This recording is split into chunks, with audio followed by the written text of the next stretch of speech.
প্রদেশ কংগ্রেস ভবনে রাজ্য সভাপতি শুভঙ্কর সরকারের সামনে হিন্দিভাষীদের দ্বারা বাংলা পক্ষের সাধারণ সম্পাদক অধ্যাপক গর্গ চট্টোপাধ্যায়ের ওপর আক্রমণের প্রতিবাদে বিধান ভবনে বিক্ষোভ বাংলা পক্ষ।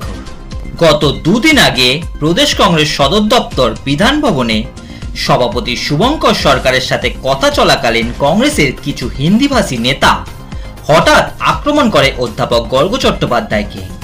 এর মধ্যে অন্যতম রাহুল পান্ডে, সন্তোষ পাঠক সহ 15 থেকে 20 জন হিন্দিভাষী মূলত প্রদেশ কংগ্রেস দপ্তরে বিজেপির হামলার বিরুদ্ধে সংহতি জানাতেই বাংলা পক্ষ সংগঠনের পক্ষ থেকে সাধারণ সম্পাদক গর্গ চট্টোপাধ্যায় ও সাংগঠনিক সম্পাদক কৌশিক মাইতি সেখানে যান, কিন্তু সেখানে এক অভাবনীয় ঘটনার সম্মুখীন হতে হয় তাদের।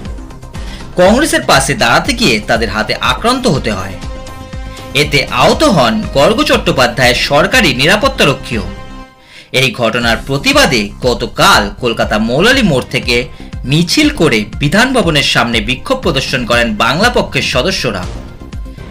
এই ঘটনায় বাংলা পক্ষের সাংগঠনিক সম্পাদক কৌশিক মাইতি বলেন, কংগ্রেস বাংলায় যেটুকু ভোট পায় সবটাই বাঙালির ভোট, অথচ সেই বাঙালিদেরই সদর দপ্তরে কোনো গুরুত্ব নেই। এখানে হিন্দি ও উর্দুভাষী গুন্ডারাই রাজত্ব করছে। এরা আবার বিভিন্ন পদ দখল করেও বসে আছে। কংগ্রেস নেতৃত্ব যদি এই বহিরাগতদের বিরুদ্ধে ব্যবস্থা না নেয়, বাঙালির ভোটের আশাও যেন তারা না করে। এদিন বিক্ষোভের পর এন্টালি থানায় গর্গ চট্টোপাধ্যায়ের উপস্থিতিতে লিখিত অভিযোগ দায়ের করা হয়। সংগঠনের পক্ষ থেকে প্রদেশ কংগ্রেস দপ্তরের সিসিটিভি ফুটেজ প্রকাশের দাবিও জানানো হয়।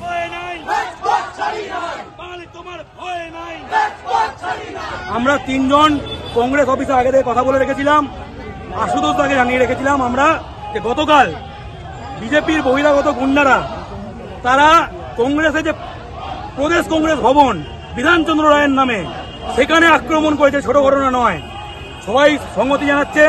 আমরা সামাজিক মাধ্যমে প্রতিবাদ করেছি, কিন্তু আমরা মনে করেছি এই লড়াইটা সার্বিক, তাই আমাদের গিয়ে সংহতি জানানো উচিত। আমরা এসেছিলাম, শুভঙ্কর সরকার আমাদেরকে সুন্দরভাবে এসো এসো বলে ডেকেছেন, কথা বলতে শুরু করেছেন। উনি কংগ্রেস প্রেসিডেন্ট, তার পাশে থাকা রাহুল পান্ডে কংগ্রেস সেবা দলের ওয়ার্কিং প্রেসিডেন্ট, প্রমোদ পান্ডে কংগ্রেস সেবা দলের ইন্টাকের প্রেসিডেন্ট, এবং বড়বাজারের সব থেকে বড় ক্রিমিনাল, বাঙালি দোকান ঘর বাড়ি লুট করা সন্তোষ পাঠক, সে কোনো কারণ ছাড়া কেউ যদি সিসিটিভি দেখে, আমাদের দিক থেকে কোনো প্রভোকেশন ছিল না। আমরা শুভঙ্কর সরকারের সঙ্গে কথা বলতে এসেছিলাম। শুভঙ্কর সরকার হতভম্ব যে মুহূর্তের মধ্যে হাত চালানো শুরু করে দিল। আমাদের কাছে কংগ্রেস, শুভঙ্কর সরকার, আশুতোষ দা হাত জোর করে ক্ষমা চায়। আজকে তারা বিবৃতি দিয়েছে যে যারা ভাষা নিয়ে রাজনীতি করে তারা মনুবাদী।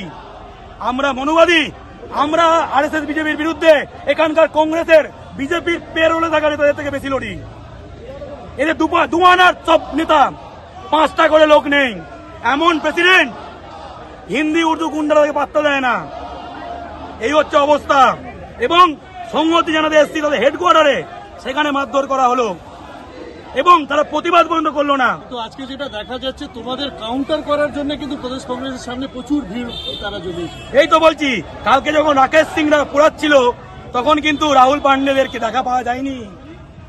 ভাই ভাই অন্য দলে আছে, রাকেশ সিংও তো ছিল কংগ্রেসে, এদেরই তো গুন্ডা ছিল, এদের গুন্ডা বিজেপিতে পাঠিয়েছে।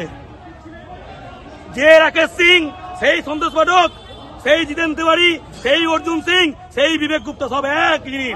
যে দলই দেখো, আমরা বিক্ষোভ করে বলছি কংগ্রেস একটাই সিট জিতেছে লোকসভায়, মালদায়। বাঙালির ভোটে কার নামে? ঘনিকান্ত চৌধুরীর নামে। এখানে কংগ্রেসের নামে জেতেনি, শুভঙ্কর সরকার বা অধীর চৌধুরীর নামে জেতেনি। ঘনিকান্ত চৌধুরী জীবনে কট্টর বাঙালি ছিলেন। কেউ তার জীবনে স্টাডি করলে দেখবে বাংলার উন্নয়নই আমার জীবন আদর্শ। কেউ হিন্দি উর্দু তার অফিসে ঢুকে কথা বললে ওই ভাগো, গেট আউট, গেট আউট। সেই কংগ্রেসের ঘনিকান্ত চৌধুরী, যার নামে এখনো পার্টি একটা আসন জেতে। এখানে হিন্দি উর্দু গুন্ডাদের রাজত্ব। সন্তোষ পাঠকের ক্ষমতা থাকলে জোড়াসাঁকো বিধানসভা জিতিয়ে রাখাক, রাহুল পান্ডেদের ক্ষমতা থাকলে বন্দর জিতিয়ে রাখাক, তা তো পারবে না। বাঙালি ভোট দেবে, এর রাজত্ব করবে, এটা হবে না। তোমরা তৃণমূলের এজেন্ট হয়ে কাজ করছো। আমরা সংহতি জানাতে এসেছিলাম তৃণমূলের এজেন্ট হয়ে। তারা ওরা বলতে চাইছে আমরা সংহতি জানাতে এসেছিলাম, আমরা রাহুল গান্ধীকে সর্বভারতীয় ক্ষেত্রে সাপোর্ট করি, আমরা তৃণমূলের বিটিম বলে। হাস্যকর না? সিসিটিভি বের করুক, শুভঙ্কর সরকার হাত জোর করেছিল কিনা দেখুক, সিসিটিভি বের করুক, চ্যালেঞ্জ করছি। কে ভুল বলছে? আমরা ভুল বলছি না, ওরা ভুল বলছে। এদের সাসপেন্ড করতে হবে, সাসপেন্ড না করলে 5-এর নিচে আছে, 2-এর নিচে নামাবো পার্সেন্টেজ ভোট, দায়িত্ব নিয়ে বলছি। যে ঘটনাটা, এটা সম্পূর্ণ একটা মানুষকে বিভ্রান্ত করার একটা চেষ্টা চলছে। আজকে তৃণমূল কংগ্রেস, সিপিএম এরা একত্রিত হয়ে বাংলার মানুষকে একটা বিভ্রান্ত করার চেষ্টা করছে। আজকে আগামী 26-এর নির্বাচনে আমার তরফ থেকে বাংলার মানুষের কাছে আমি বলব যে যদি তৃণমূল কংগ্রেস, সিপিএম, কংগ্রেস এরা যদি বিজেপির সঙ্গে লড়াই করতে হয়, তাহলে এরা তিনজনে মিলে একখানা প্রার্থী দিয়ে বিজেপির সঙ্গে লড়ুক।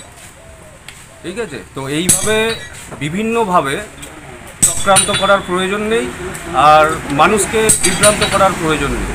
একটা প্রার্থী দিই, বিজেপির সঙ্গে লড়ুক, আমরা লড়ে নেব। নতুন নতুন নাম দিয়ে তৃণমূল কংগ্রেস যদি বিভ্রান্ত সৃষ্টি করে, এটা তো আজকে সাধারণ মানুষ সবাই বুঝতে পারছে। আজকে তৃণমূল নামটা এতটাই মানুষের কাছে তলানিতে চলে গেছে, এই নামটাও উচ্চারণ করতে পারছে না, সব জায়গায় প্রয়োগ করতে পারছে না। তো সেই জায়গাতে আজকে নতুন নতুন নাম দিয়ে একটা বিভ্রান্তিকর পরিস্থিতি তৈরি করছে।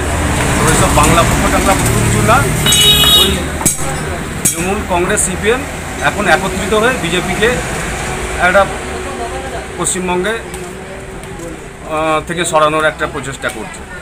কিন্তু এই প্রচেষ্টা সফল হবে না। বিজেপি লড়াই করে আমরা বলছি পশ্চিমবঙ্গে সিপিএম, তৃণমূল, কংগ্রেস একটা প্রার্থী দিয়ে লড়ুক, আমরা লড়ে নেব।